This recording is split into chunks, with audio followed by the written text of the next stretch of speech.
yi di dem Europe ñii di dem ay Suisse ak ay Allemagne man dama tegg réewum tubaab yëpp di dem ay Afghanistan ay Israël ay Iran Irak teere Tanzanie. waaw salaamaaleykum wa rahmatulah waaw sëñ bi ñu ngi lay nuyu baax di la siyaar alhamdulilah waaw Trump waaw gañe na waaw gañe na kay waaw sëñ ma Samba Dia sax dugal de ko waaw Trump def na discours am ba pare sax Benjamin Netanyahu moom félicité na ko moo ko njëkk a félicité Benjamin Netanyahu li muy def xam na ko de ndax Yoav Gallant mu dàq ministre de défense boobu kooku xaritu kii la xaritu Joe Biden la xaar ba ci bisu élection États-Unis mu dàq ko kii nag moo nekkoon xaritam moom Benjamin Netanyahu moom xaritu kii la moom xarit Trump la moom moo tax moom moo ko njëkk a félicité donte mere woon na ko nag ci njëkkoon a félicité Joe Biden ci élection yële Trump nag ni muy def jigéen ñi baaxul nag moom jigéen ñëpp moo lay éliminé Hillary Clinton moo ko éliminé démocrate bu ak Kamala Harris mi daal jigéen gu bëgg a nekk président Amérique rek moom moo lay daaneel waaw daal ci jigéen ñi lay jaare rek daal di nekk président waaw bii mooy ñaareelu yoonam président de la république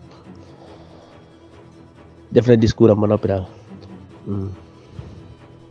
waaw daal moom gañe na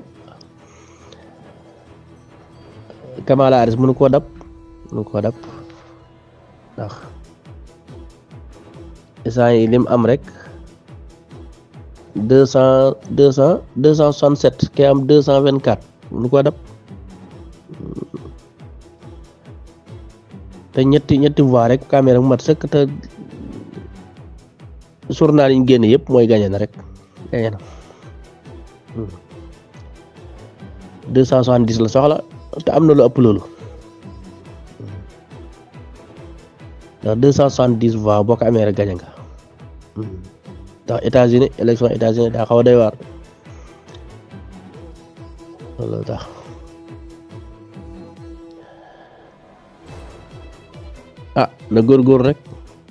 na góorgóor rek fexe ba ñaari guerre yi mu fexe ba dakkal ko rek ndax guerre mu amul benn njariñ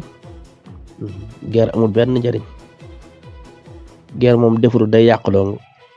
waaw guerre Ukraine bi ak Russie da fexe mu dakk donte moom wax na ko moom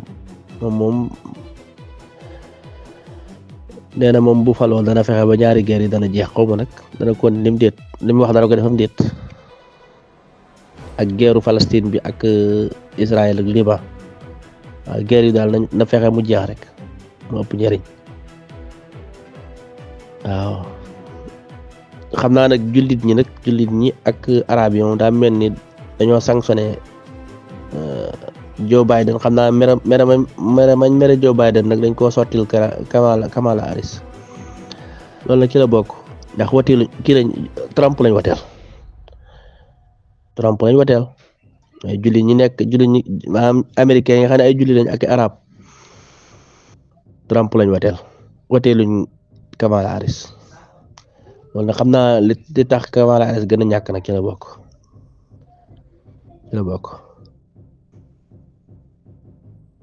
na daal guerru Israël bi moom ak Palestine moom gën naa daaneel Kamala Harris ndax Trump Joe Biden ni mu ci jàppee daa métti lool na Trump góorgóor rek fexe ba andi ci àdduna bi jàmm mooy li ëpp solo guerre yi am ci àdduna bi fexe ba dakkal ko jàmm moom moo gën lépp Sëñ Tuubaa naan jàmm moom gisuma lu ko gën fii gisuma lu ko gën fële waaye jàmm moom neex na de wala nga xam ne jàmm neex rek nga ñàkk ko yàlla nañ yàlla may jàmm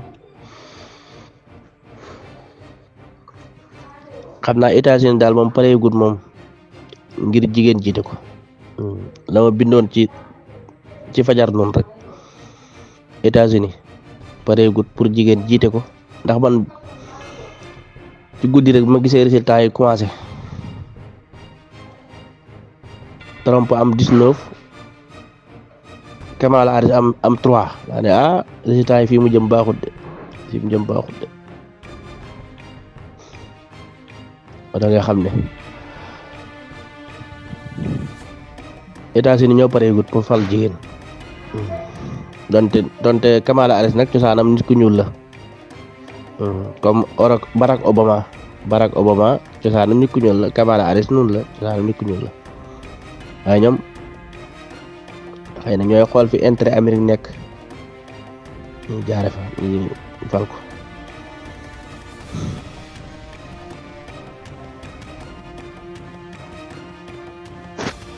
problème bi it Donald Trump mi ngi ci yoon da ko topp ñeenti at yi nga xam ne nii moom la Joe Biden nekk président yépp ci wàllu yoon la nekkoon ndax gañ sokkoon capitolu mooy bérébu congrès bi songoon gañ ko ma naqare ko ñu songu capitole loola ci lañ koy topp ba léegi waaye nag bi nga xamee ne campagne bi daa jubbu si nag dañ ne léegi nañ ko arrêté ba campagne bi yegg par mu nekk président it nekk président def benn mandat ñi gaña la nga ñëwaat toogaat li muy am bëriwut de Joe Biden mi moo ko gañe waaye dikk na jëlaat ko ci démocrate yi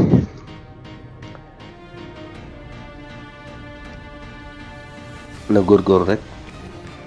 fexe ba andi àdduna bi ci jàmm rek loolu mooy li ëpp solo. waaw sëñ bi na nga def alhamdulilah. waaw Joe Biden de moom Trump boo ko tane moom Joe Biden kay li mu def moom lépp naa ne guerre bi moom ñaari guerre yi yëpp moom naa fexe ba du am guerre Ukraine bi ak guerre Israël ak Palestine ak Liban waaye ni mu ci duggee daa ëpp Amérique nag problème mooy mën ngaa gagné ci population bi waaye grand électeurs yi mooy problème bi grand électeurs yi moom daanaka mbir mi foofu la te grand électeurs yi boo gagné 270 rek yow yaay président de la république xam nga grand électeurs yi dañ leen di fal dañ leen di fal ñaari parti yooyu tey jii dëkk maanaam état bu ne dañuy fal ay grand électeurs yooyu nañu fal nag moom boo ko gañee rek yow da ngay xam ne yow dëkk bee moom yaa ko moom loolu moom mooy mbir ma nga Hillary Clinton moom moo gañe woon Trump mi ci population bi ay nombre yu bëree bëri la ko gañe waaye teewut grand électeurs yi ci la ko Trump gañe loolu mooy mbir mi nag grand électeurs yi moom mooy foofu la mbir ma nekk population bi mën nañoo fal waaye grand électeurs yi moom ñoom mbir mi te boo ci amee 270 rek jàll nga ndax fi ne boo xoolee grand électeurs yi Trump mi ngi am 267 te yeneen état yi dikkagut te état yooyu xam nañ ne moo koy gañe moo tax moom moo gañe bi ñu xoolee fii bi nga am Kamala Harris mi ngi am ñaata 224 mënu koo dab waaw ci grand électeurs yi foofu mooy mbir ma